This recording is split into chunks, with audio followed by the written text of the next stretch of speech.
ఒక మాట చెప్తాను సార్, ఈ సందర్భంలో మాట్లాడే అవకాశం లేదు అన్నారు.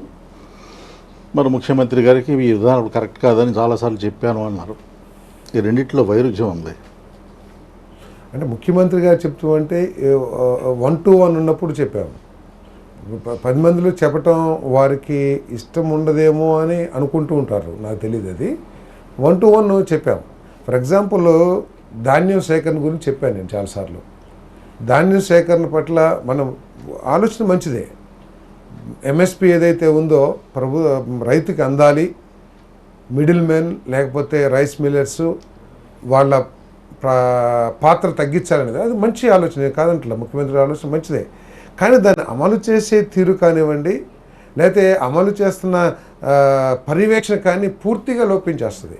అంటే ఫాలో అప్ యాక్షన్ అనేది ఈ ప్రభుత్వంలో అంత లేదనేది నా అభిప్రాయం. నవరత్నాల మీద ఏదైతే ప్రాధాన్యత పెడతారో ఎక్కడెక్కడ ఉన్నాయి, సర్పంచ్ కానీ పంచాయతీలు ఏమన్నా తీసుకొచ్చేయండి, లేదా కార్పొరేషన్లు ఏమన్నా తీసుకొచ్చేయండి, మొత్తం ఒక చోట పోసి ట్రాన్స్ఫర్ చేస్తే బెనిఫిషరీస్కి అదే పరిపాలన అనుకుంటే అది కరెక్ట్ కాదంటాను నేను. మీరు సీఎం జగన్తో మాట్లాడడానికి అవకాశమే ఉండదు అని అంటున్నారు. మీరు ఇప్పటి వరకు ఎన్నిసార్లు కలిసారు? ఎన్ని సంవత్సరాల్లో?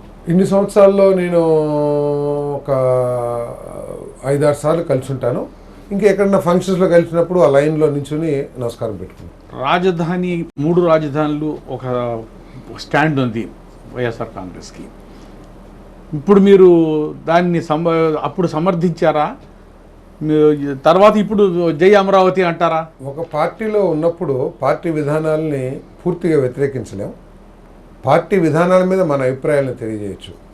నాయకుడు ఇప్పుడు చర్చల ద్వారా నిర్ణయం తీసుకోవాలంటే ఆ సమయంలో మేము అభిప్రాయాలు తెలియజేయచ్చు. ఆ అభిప్రాయాల ఆధారంగా నిర్ణయం తీసుకోకపోవటం అనేది నాయకత్వం యొక్క ఇష్టం.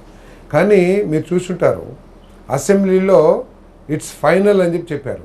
స్పీచ్ అంతా ఇచ్చి ఏదో మన ఇంగ్లీష్లో దట్స్ ఫైనల్ అన్నట్టు చెప్పారు. వర్డింగ్ కరెక్ట్ గుర్తులేదు. తర్వాత మా శాసనసభ్యులందరినీ పిలిచారు. సో ఆ సందర్భంలో మేము దాని మీద భావ వ్యక్తీకరణకి అవకాశం ఉంటుందని నేను భావిస్తలేదు.